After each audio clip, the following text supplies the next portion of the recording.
Flowers die in 3 days. Matching underwear from MeUndies? That's a gift that lasts.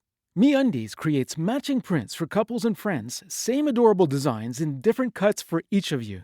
All made from their signature ultra-modal fabric that feels impossibly soft. With 30 million pairs sold and 90,000 5-star reviews, MeUndies matching prints are the perfect gift. Valentine's Day is February 14th, so don't wait. Get exclusive deals up to 50% off at MeUndies.com/comfort, code COMFORT. That's MeUndies.com/comfort, code COMFORT. How would you like a 15% discount to my daily email, the stack of stuff, the show notes, discounts to the conference, all of that? All you need to do is text the word show to 33777. You'll get the annual subscription with a 15% discount to my daily email. You'll get the stack of stuff, the links to the show notes, discounts to the conference, and so much more. All you have to do is text the word show, SHOW, to 33777. Text show to 33777.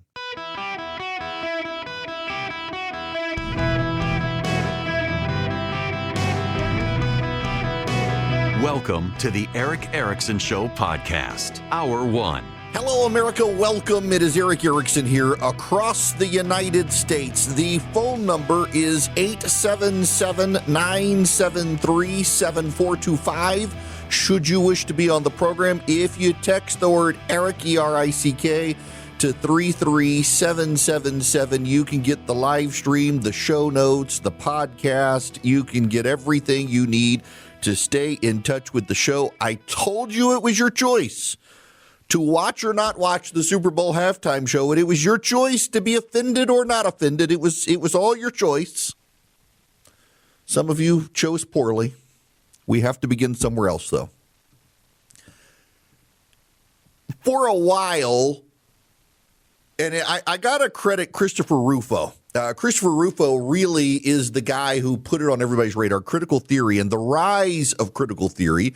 Critical theory is something that is old. It has been around for a while, and it has been insidious in its infecting the brains of progressives. And for those of you who don't know what critical theory is a Marxist idea that the entire world is divided up into power structures. And those power structures are race-based, among others. One of the very best pieces ever written on critical theory is from the now deceased pastor, Tim Keller, who does a very good job in a very brief report on power structures and how they relate to faith, what critical theory is. Let me just read you part of this so you understand what I'm talking about here. Drawing on the teachings of Karl Marx, what could be called postmodern critical theory has emerged with its own account of justice, which is sharply different from every other account of justice. Critical theory argues first the explanation of all unequal outcomes in wealth, well-being, and power is never due to individual actions or to differences in cultures or to differences in human abilities, but only and strictly due to unjust social structures and systems. The only way to fix unequal outcomes for the downtrodden is through social policy, never by asking anyone to change their behavior or culture. Sound familiar? But wait.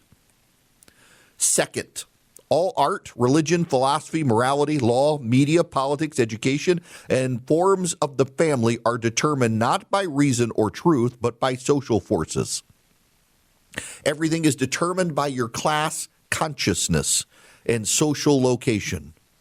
Religious doctrine, together with all politics and law, are always at bottom a way for people to get or maintain social status, wealth, and therefore power. Third, reality is at bottom nothing but power. And if that's the case, then to see reality, power must be mapped through means of intersectionality. The categories are race, gender, sexual orientation, gender identity, and sometimes others. If you're white, male, straight, cisgendered, then you have the highest power. If you've none of these things, you're the most marginalized and oppressed. More importantly, each category towards powerlessness has greater moral authority.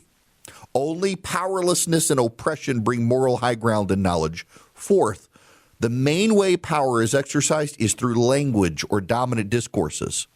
A dominant discourse is any truth claim, whether grounded in reason and science or religion or morality. Language does not merely describe reality, it constructs it, it creates it.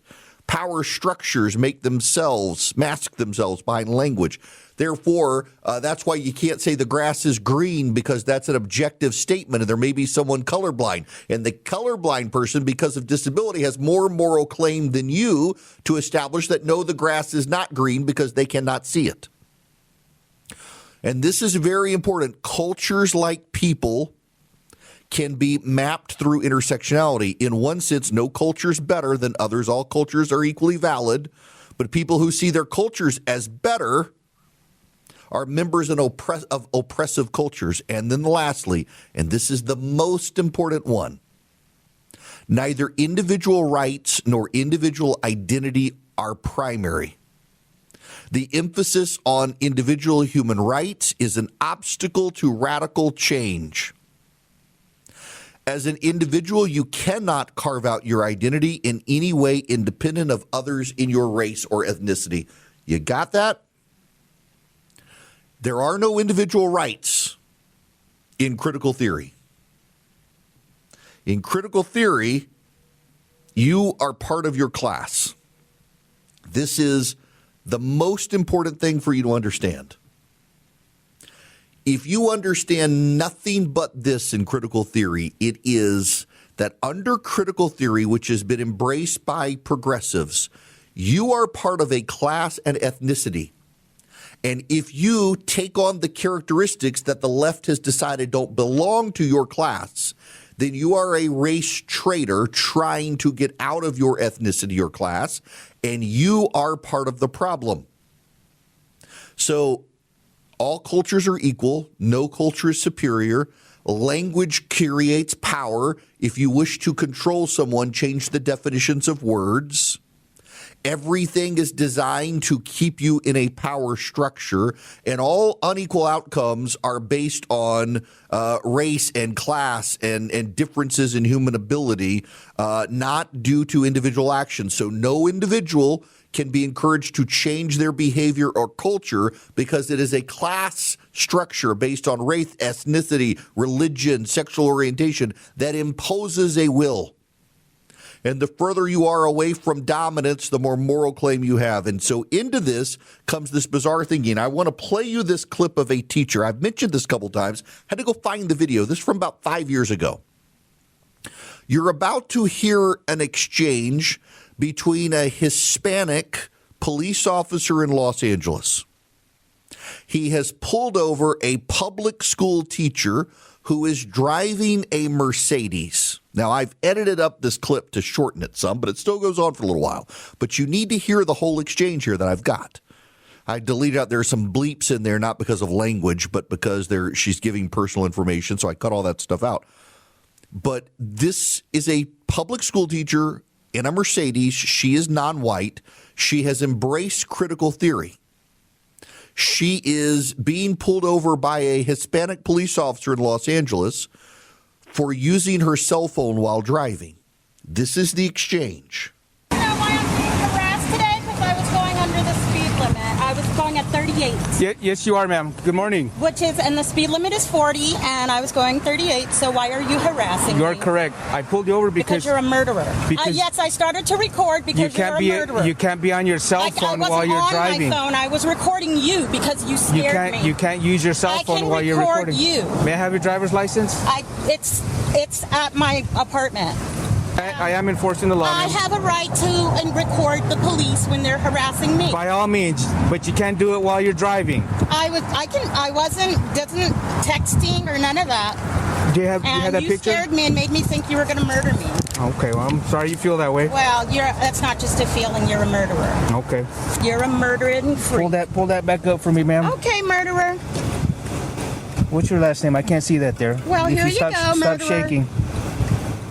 Zoom in on that for No, me, ma'am. because you're scaring me. Oh, You're threatening to kill me and my son. Can you give me Okay. the Well, iPad, I'll please? tell you what. You keep smiling. You're on camera. You're trying to threaten to kill me. I I'm not didn't say that. smiling. You're the one who's Hold that still. I can't see that. I'm holding it, and you're scaring me. I'll tell you what. You spell your last name for me.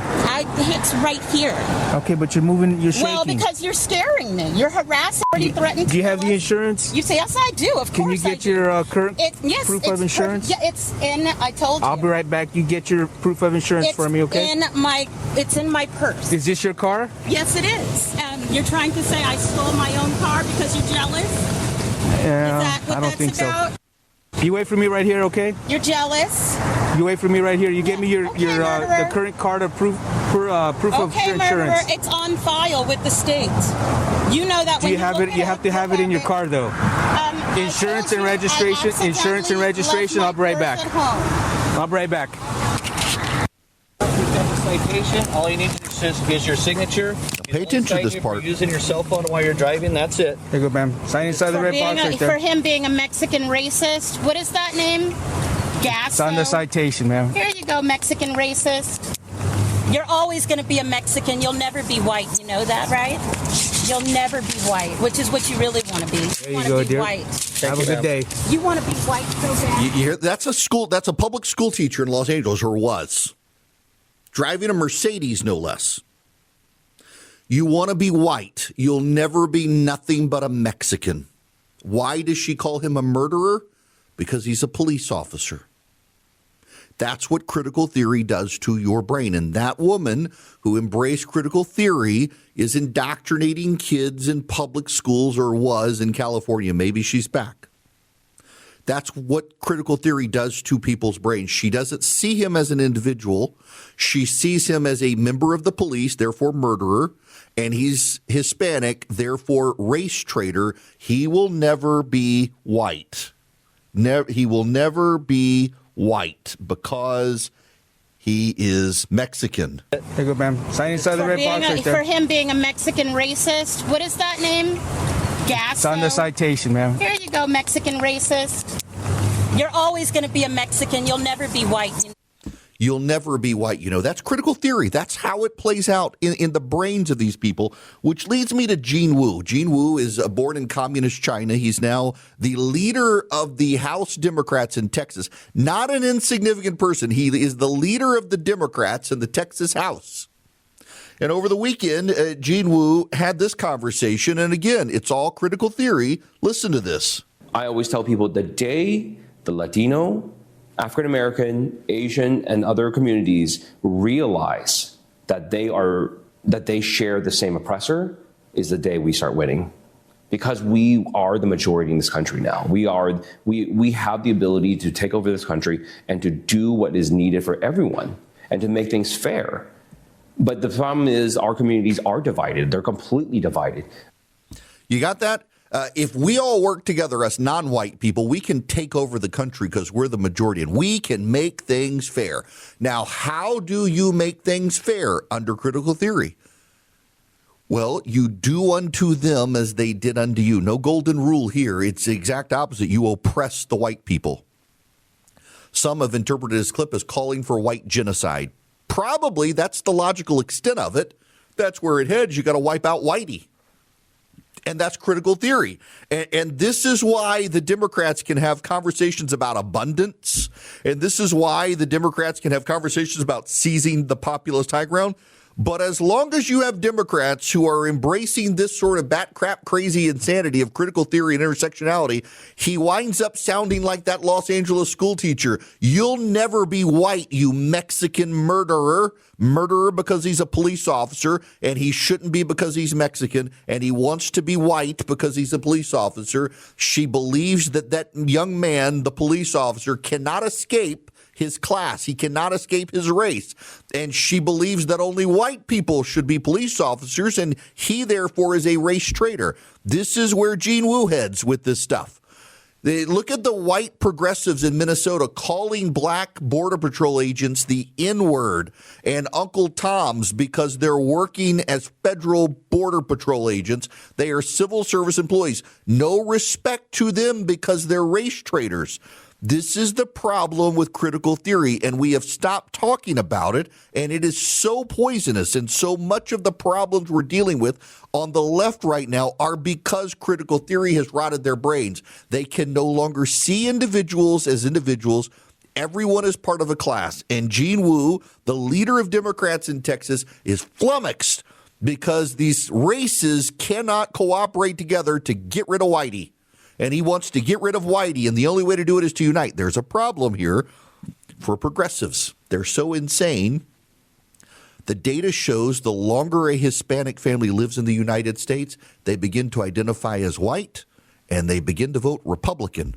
And it's in large part because of this class and race nonsense. You know, the majority of Border Patrol agents in Texas are actually Hispanic, and Gene Wu believes they're race traitors. You can clearly hear him say that black and Hispanic and Asian people, they all got to get together and take out Whitey.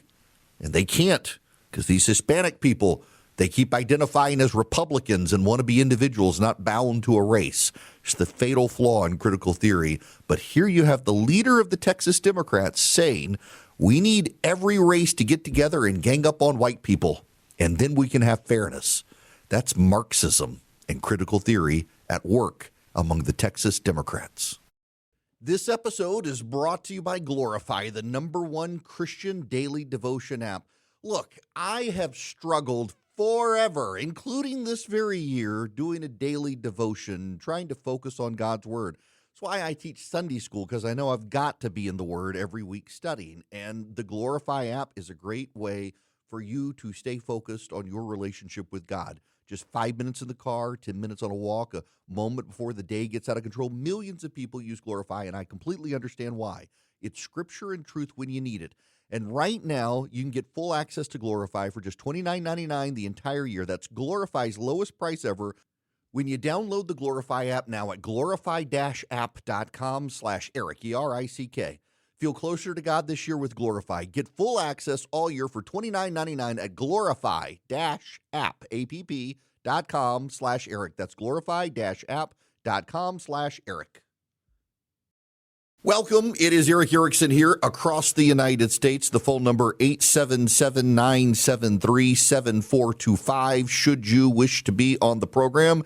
One quick follow-up from the controversy on Friday, how quickly everyone has moved on from the president's video, which is a good thing. Let me just be real honest with you here on my take on the president's video from Friday, because everybody wants to make a mountains out of molehills on everything, and it was very distracting. I don't think the president of the United States even saw the end of his video to know what the clip was.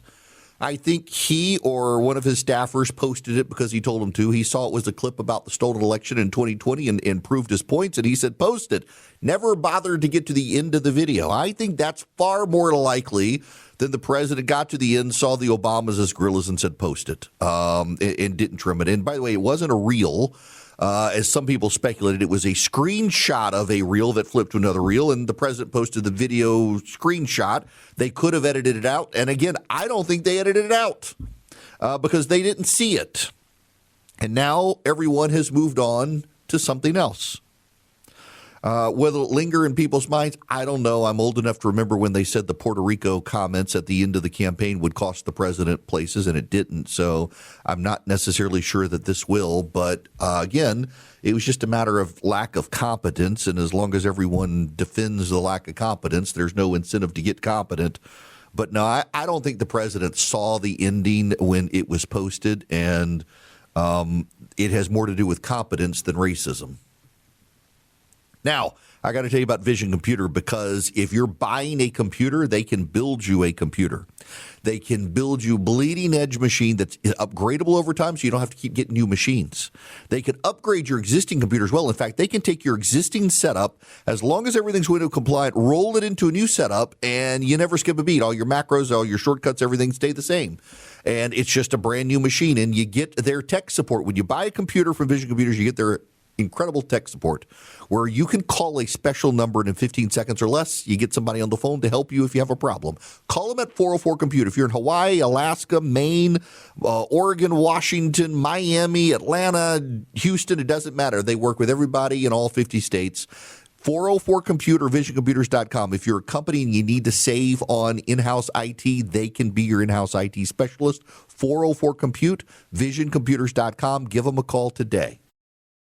Hello, my friends. Welcome. It is Eric Erickson here across the nation. The phone number is 877-973-7425. Should you wish to be on the program? Well, let's talk about the Super Bowl. Let's talk about the Super Bowl. I wanna say this. I am bothered that so many people aren't bothered by the Ring commercial. Do y'all know the Ring commercial that was shown in the Super Bowl last night? We have acquiesced to a surveillance state, and I don't know that that is a good thing. I got to say, let me just say this about the Bad Bunny stuff, and then I can move on from there. I didn't watch Bad Bunny. It was going to be in Spanish. I don't speak Spanish. Were it in English, based on the lyrics I read, he would get an FCC complaint. I think it would be kind of funny if someone filed an FCC complaint against the NFL and NBC for airing the Bad Bunny stuff, because we don't have English as an official language in the country. And given the translation of the lyrics into English, highly inappropriate stuff to be on television. But I don't care about it in the way so many people on the right have decided it's an existential crisis. It's just the destruction of their way of life or something. Listen, some of you are very worked up by it, and I already told Charlie I don't want a single phone call about Bad Bunny today, because if you think it's the end of all things that he appeared on TV, I don't see it that way. What I see is the National Football League wants to grow its Hispanic audience, which is why it's played a game in Mexico. It has catered to grow a Hispanic base in the country. It wants a foreign base with the Europeans. It wants a Hispanic base, bringing in Bad Bunny. They couldn't get Taylor Swift. He's the second most listened to artist in the country after Taylor Swift. Most of you don't know who he is. I didn't even know who sang the national anthem. I had to Google the guy. So I understand that, yes, there is a way of trying to undermine traditional Americana, that it is an insult to a lot of people, the way they saw it. And I get that. I do. But this is Roger Goodell's National Football League. I expect no less from Roger Goodell. I don't watch the National Football League's halftime show. I go grab another beer. I go to the bathroom. I get something to eat. I visit with friends. And I get back to the commentary, and then I go back to the game. I've never watched it. I didn't watch the Kid Rock one either. That, by the way, was vulgar in English. It's kind of ironic that the Trinity Broadcast Network, back when Kid Rock hosted the halftime show at the Super Bowl in the 90s, was one of the groups that protested Kid Rock due to his vulgarity. And last night hosted him, where he did some of the songs that TBN didn't like in the 1990s. But, he had this evolution into at the end, professing Jesus is his Lord and Savior. Okay. I didn't watch any of them. Life is too short for me to get worked up about 12 minutes of a halftime show in Spanish when most normal Americans who watched it, they don't speak Spanish. They couldn't pay attention to it. And the joke within the Latino community, if you know any people in the Latino community, is that they don't understand Bad Bunny either. It's like listening to Hispanic Eddie Vedder. I love Pearl Jam. I don't understand the lyrics because Eddie Vedder plays in the storm. I don't know what he sings. I just like Pearl Jam. The Hispanic audience, they love Bad Bunny. They don't understand his lyrics either. It's apparently some lispy Puerto Rican accent that I don't understand, and most of them don't understand. So you can move on to the commercials just simply not being funny this year. We'll get to the Epstein one. We're going to get to the Epstein one. But first, what about the Ring camera? This is Milo. Pets are family. But every year, 10 million go missing. And the way we look for them hasn't changed in years. Until now. One post of a dog's photo in the Ring app starts outdoor cameras looking for a match. Search Party from Ring uses AI to help families find lost dogs. Since launch, more than a dog a day has been reunited with their family. Put your picture in the Ring app, and everyone in the neighborhood can surveil you and find where you're going. Your nosy neighbor Karen, she can find you. Your psychopathic Uncle Joe who wants to kidnap you, he can find you. Except, in the real world situation, is it not odd this day and age where everyone has one of these doorbell cameras and we can't find Savannah Guthrie's mom? Her doorbell camera was disabled at around 1 o'clock in the morning the night she was kidnapped. They still haven't found her. And yet Ring is out here saying, hey, we've built a opt-in surveillance state where most Americans opted into it. It's like when you go to Great Britain now, there are cameras everywhere. It is a police state. It is a surveillance police state. And I understand the safety issues, but it's like the flock cameras around here. All of you are beginning to experience flock cameras. They're headquartered in Atlanta. The CEO, apparently a very nice guy. I've got a friend of his who says he's a great guy. But I noticed the cameras everywhere. They give them to neighborhood associations. They give them to police, and you can keep track of the license plate readers and finding where people go. I'm just not comfortable with the surveillance state we've built. And I realized that, what if someone kidnaps the kid? Well, we got the Amber Alerts on our phones to start looking for them. I just say the civil libertarian in me, and there isn't much of one, but there's enough of one to have watched the Ring camera ad and thought, I'm not comfortable with all of us turning our neighborhood into a police surveillance state for missing kids and dogs and people and nosy neighbors trying to figure out. I just, I didn't like it. I did not like it, Sam. I do not like it. And then there's the other ads, with the exception of the Budweiser ad last night. And I got to be honest with you, I didn't watch a lot of the ads. I had to go back and watch them today. I've got a clipping service where I can go in and I can watch it. I didn't find very many funny other than the one I played for you on Friday. It is the Claude AI app advertising how they're not going to embed advertising in their AI when everybody else is starting to put ads in their AI. I just not sure I'm down with the whole surveillance state stuff and the funny, unfunny ads at the Super Bowl. The Claude one, this is the one, if you missed it, I played for it the other day. This one I did think was funny, given the nature of it. Betrayal, it says. How do I communicate better with my mom? Great question. Improved communication with your mom can bring you closer.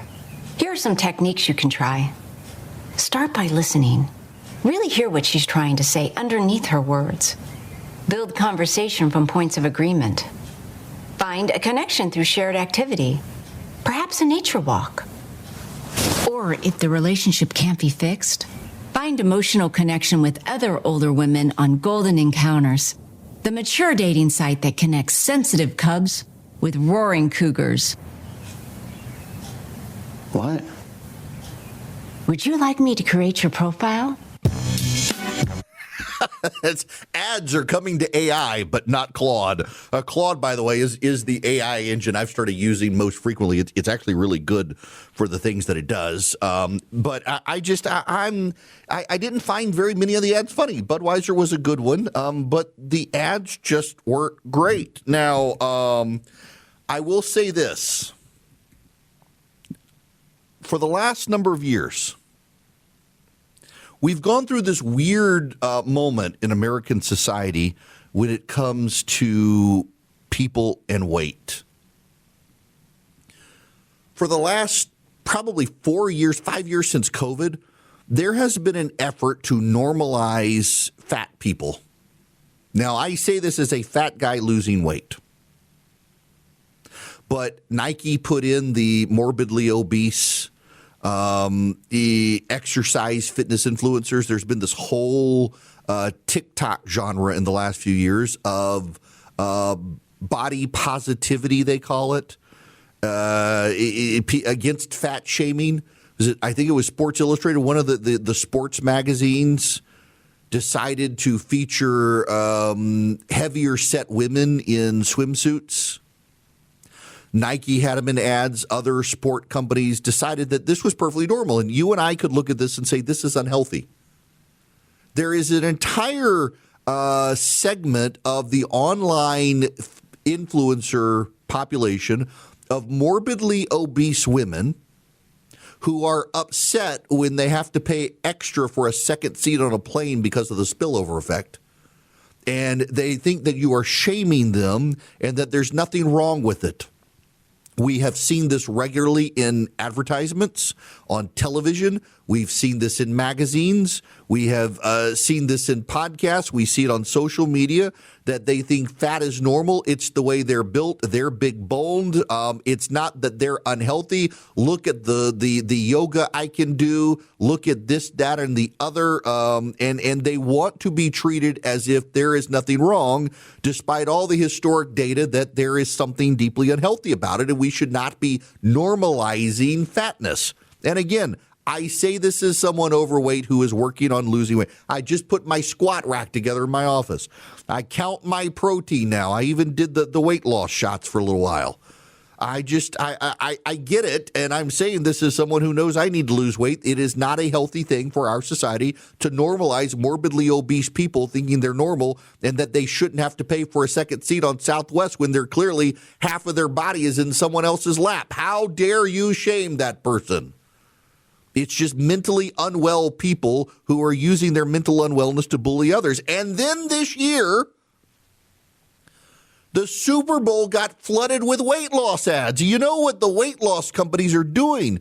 They're going to some of these body positivity, morbidly obese people, and they're paying them to take the weight loss drugs and using their journey as something to celebrate. They're paying the people who told us they're fat and beautiful to no longer be fat and have them say, oh, look at all the weight I lost. Well, wait a second. 2 years ago, you were canceling someone for pointing out you were fat, and now you're recognizing that you were. What is going on with this? It is a wild world where we prop up the mentally unwell and try to normalize them, and then the weight loss companies come along and pay them money to take a pill or an injection, and they're finally like, oh yeah, turns out it wasn't healthy. I feel so much better now, like all of you people I canceled told me I would feel. Yes, you were morbidly obese and spilling over into other people's airplane seats and didn't want to pay extra. And now you no longer do that, and you're more comfortable on the plane, and people no longer stare at you like you're some oddity as you decide to model for Nike and wear out their running shoes in 3 steps. Are we going to pretend this didn't happen? Because I saw when Bridget Fasty on Twitter pointed this out, that some of these very same body positivity people 3 years ago are now taking the weight loss drugs and appearing in the ads, and we're not supposed to pretend that 3 years ago we were normalizing these people and saying there's nothing wrong with it. You and I could all look at it and say, yeah, there's kind of something wrong with it. Put down the second chicken leg, lady. And now we're like, oh, look, it's wonderful. Pay no attention to 3 years ago. Let's pretend that this has always been the norm of, yes, we want to get back to skinny, beautiful women on the cover of Sports Illustrated instead of large women who spread out the latex too much. Are we just going to memory hole all? I think we're going to memory hole it. We're all going to get our Ring doorbells and then delete all the awkward stuff from the past. A buddy of mine, by the way, just texted and said, Flock doesn't give anything away. The HOAs pay. I forgot about that. Yeah, they give the cameras, but then you got to pay for the footage. The police departments, too. I don't know. I didn't find the ads that great this year. It's like Hollywood has lost their creativity. And I wonder if they've started using AI to try to figure out their scripts, because that's part of the problem is since AI is iterative, it can't really be creative. And without that creative streak, you get ads like what we saw from the creepy surveillance state of Ring to the normalizing the body positivity people as now they're losing weight and we should applaud what we were told we weren't supposed to applaud. Budweiser is the only one that consistently in the Super Bowl does good ads. Everyone should model them. Not the Bud Light ads, the Budweiser ads. They're the only ones worth watching. Howdy, welcome. It is Eric Erickson here. This hour of the program is brought to you by Van Allen Golf, A-L-L-E-N, vanallengolf.com. Check them out, Van Allen Golf, on Instagram as well, and you can text golf to 33777. Went to a Super Bowl party last night at Atlanta Golf and Social in Chamblee, Georgia, and had my golf bag with me so I could hit, and everybody wanted to admire the Van Allen Golf putter I had in the bag. Everybody likes it. You think the high-end putters are just hype. They're really not. They are extremely high-quality equipment, and they're really great. vanallengolf.com or text golf to 33777. All right. I got to acknowledge something here. The president has made an endorsement in the 14th Congressional District in Georgia. That is Marjorie Taylor Greene's seat, and he has endorsed Clay Fuller, who had been a district attorney. I actually am impressed with the president's pick. Now, I'm supporting my friend Tom Gray. Tom Gray is a pastor and is a phenomenal guy. He would make a fantastic congressman. Tom Gray is the sort of guy that people say they want in Congress, and here you've got him, and you have the opportunity to send him in Congress. But I got to tell you, Clay Fuller's a great pick by the president, too. So in I think there are 21 to 25 candidates in that special election, and you got two great men to choose from, Clay Fuller and Tom Gray. Would be great. Now, Barry Loudermilk has decided he's going to retire, and that's going to open up that seat as well. It's going to be interesting to see who comes up for that. There's a lot happening in politics around the country. You got now Rick Jackson running for governor of Georgia. You've got this race in Texas where it looks like Jasmine Crockett is actually ahead of James Tallarico. He is a thing progressive white people like, and no one else likes him. And then Ken Paxton, the Texas Republicans might want to commit suicide and go with Paxton over John Cornyn. Cornyn has not played his hand very well as a more centrist or moderate Republican. These alienated the Texas Republicans want a firebrand. And, if you get Ken Paxton and Jasmine Crockett together, then Paxton probably does have an upper edge because he's not as crazy as Crockett, except Crockett only plays crazy on TV. Her campaign, though, is not looking good in Texas. And then you got Vivek consolidating the field in Ohio to be the gubernatorial. And I got to tell you, when Vivek Ramaswamy ran for president, I was not all that enthusiastic about him because he just came across as like a pander bear, saying lots of words that meant not a lot. And he has taken some strong stands in Ohio, and I've been deeply impressed by his conviction in Ohio. And I think that Republicans like me who weren't really enamored with the presidential run, you gotta listen to where he is and what he's doing right now because he's running a heck of a race in Ohio. We got a great crop of candidates, but we're headed into a midterm field where the Democrats have advantages simply because they don't have the White House. And the economic news that has come out and the views of people on the economy right now are leading people like Harry Inton on CNN, who's a pretty straight matter-of-fact data analytics guy, to say that the Senate could be in play now because the polling for the president and the GOP on the economy has turned so terrible. If the economy doesn't rebound, as Scott Bassett says it will with refunds, and tariffs continue to drag down the economy with the Republicans insisting no one is paying the price of tariffs other than foreigners, which isn't true, the GOP could build themselves into a delusion and get wiped out. We got to talk about Jeffrey Epstein when we come back. But first, I got to tell you about Old Glory Bank. OldGloryBank.com is their website, oldglorybank.com/Eric. You can go to. By the way, they're going to be publicly traded on NASDAQ, it looks like. They're a fast-growing bank. They're my bank. I got a checking and savings account with them. And you, too, could get an account with them at oldglorybank.com/Eric. Oldglorybank.com/ERICK. Sign up with Old Glory Bank today. Checking, savings, business accounts. They do CDs. They do mortgages. If you are a veteran, first responder, active duty military, they really take care of you. oldglorybank.com/Eric, ERICK. Member FDIC, equal housing lender. Terms and conditions apply. oldglorybank.com/Eric.